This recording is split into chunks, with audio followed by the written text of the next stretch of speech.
I went out shopping, got some pork pies from Wensley. Best pork pies ever. Have to probably do a review of those just for something different. And while I was there was 2 beef and Guinness pies left over. And since it's only a few days away from Christmas and I'm feeling a little bit lazy, I thought, hell, let's get those for dinner and give it a go. So what's different today is it's not steak and mushroom or pepper. And also we're having it on a plate with chips. So we're making a proper dinner out of it. So let's see how this goes.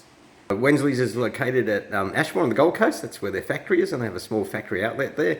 It's just a little walk-in bench and a few fridges. But if you look around, you can find them at a lot of the better butchers and delicatessens around the place as well, so you don't need to come down here to get them. And what we've done is 170 degrees Celsius in a fan-forced oven for 30 minutes.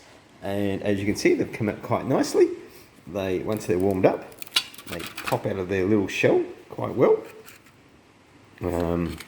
A bit soft in the bottom. I probably should have taken them out of the shell to reheat them. That's my fault. Top is nice, very firm, crusty, flake, little bit of flake, but not breaking off. Nice firm ridge around the edges here. So yeah, mental note, next time, take them out of the aluminium foil to heat them up. Quite halfway through it, but as you can see in there, nice big chunks of meat, big, thick, luscious gravy. You can certainly taste the effect of the Guinness in there. Quite a nice flavour to the gravy. The pie is a bit soft at the bottom, but as I said, that's my fault for heating it up in the foil. On top, nice pastry, not flaking off everywhere, but nice crunchy pastry. The edging around there is beautiful. So far, so good.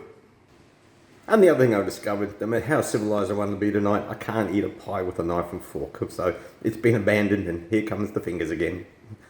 Some of us just aren't civilised. Finished my pie, gotta say, quite yummy. A few big chunks of meat in there, which have been cooked really nicely, very tender, fall apart as you sort of bite into them, very yummy. Nice rich gravy, beautiful flavour with that, I guess, the Guinness background to it. I think I've done it a disservice by cooking it in the foil, because the bottom was a little bit soggy, but the top, which was out of the foil, I think was perfect. So, you know, the crust was really nice, crunchy but not flaky all over the place. Where the bits joined together, it was really nice and crunchy. And the top part of the pastry was good. So I'm putting the bottom bit down to me as an amateur. And I do have to say, I think as Sarah joked, you cook it for half an hour, you let it cool down for half an hour. It retains some heat in there. I'm going to go back and get some other ones again.